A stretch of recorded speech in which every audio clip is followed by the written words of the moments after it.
Hello and welcome to Ibrox Stadium, a very quiet Ibrox Stadium, just a couple of lawn mowers on one of the best playing surfaces in the league, possibly not the best action and content on it this season, but it's all over Ross for another year here at home, a 3-1 win over Dundee United. I think everyone expected a kind of weird night, of course nothing resting on the result, a lovely evenings, maybe beer gardens and golf courses were a better option than Ibrox for some. But those who were here got treated to a Rangers win that took a while to get going. The first half pretty much in keeping with that apathy, kind of general lethargy around the season. It took Dundee United to go ahead to really kick things off, and it was a good header actually from a Dundee United point of view, but again, some as we discussed in our pre-match show or post-match show there, some Rangers defensive classics coming out again.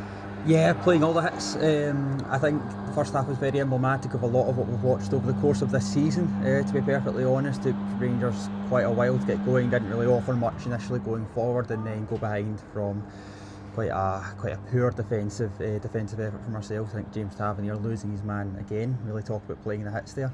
From a Dundee United standpoint, you'd be sitting there going, listen, our game plans work to perfection here. I think I counted that a back six at one point they were playing, so they're really kind of sitting in, frustrating Rangers, and then hit us with a set piece. What I don't think was perhaps emblematic of a lot of what we've watched this season was the response to going behind. It was quick, it was sharp. A wonderful ball in from Yefty, one of a number that he put in over the course of that first half that I think he really did deserve to actually get some statistical output from, at least, and then from Cyril Dessers as well. It's an absolutely fantastic header. So when that first goal from Dundee United went in, I was a wee bit concerned, Martyn, that okay, they could just sit in frustrated for the rest of this game, and this could be yet another howler at home.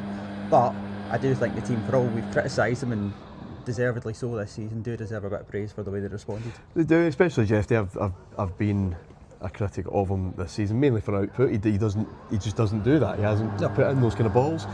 Maybe the change of formation, he's not been asked to go absolutely down to the byline and cut back, and therefore get crowded out by a number of Dundee United players.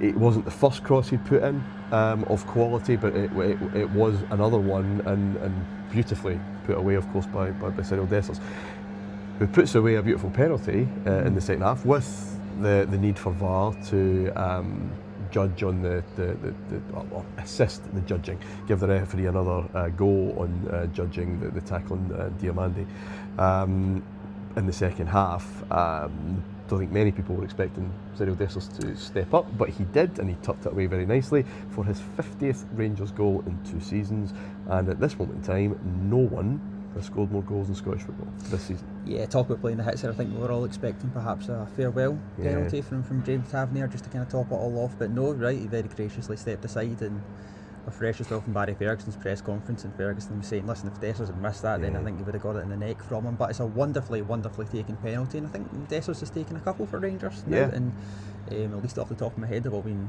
of a pretty decent standard. It was another really good penalty again, cool, calm, collected, all those words that you would naturally obviously attribute to Cyril Dessers in those moments. But it was a wonderful penalty, and again I think we deserved that in the second half, which started with a wee bit more impetus. Dundee United had kind of really fallen out of the game in terms of actually offering anything with regards to attacking output. It was an absolute stonewall penalty. I thought so in first viewing as well. So definitely deserved lead at that point, and followed it up with, I think as you described it earlier on, Martyn, one of the goals of the season. It was one of the goals of the season.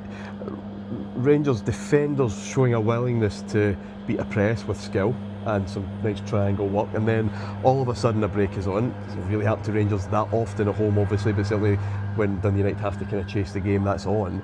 And decision making being good, the right pass at the right time, at the right speed, bringing players into position. We've just not seen anywhere near enough, and it all worked perfectly, and Nico Raskin absolutely lasering it right into the roof of the net, certainly from my vantage point, and it really was one of the goals of the season, saving it for last. Yes, it was an absolute belter. Quick passing, incisive passing, good decision making in the key areas, which is something we have absolutely not demonstrated over the course of this season. And then a wonderful finish from Nico Raskin, who's starting to add goals to his game. I think that's in terms of positive takeaways, and I get you're maybe scraping the barrel from this season, one of the big things that I'm taking away is the fact that Raskin is adding more goals to his game, and it was a very wonderful, confident finish that you saw from him there. In terms of what you're maybe looking for moving into next season, whether Raskin stays or goes, is I think a big point of conversation this summer. If he does stay, that's what we want to see more of, because you can filter that into a side. You can start to build a side around that kind of dynamism, not just these goals but his assists as well, which he's starting to really kind of grow into more of. So if he is starting the first league game of next season, and selfishly I hope he does sign a new contract and that he is, then that's what I want to see more of. Well, I'm not so sure, but if he is, absolutely, and who knows what we'll see more of next season. But that is for us. I will leave Ibrox to the Seagulls for a couple of months, and we'll be back in July or whenever it all starts again. Bye for now.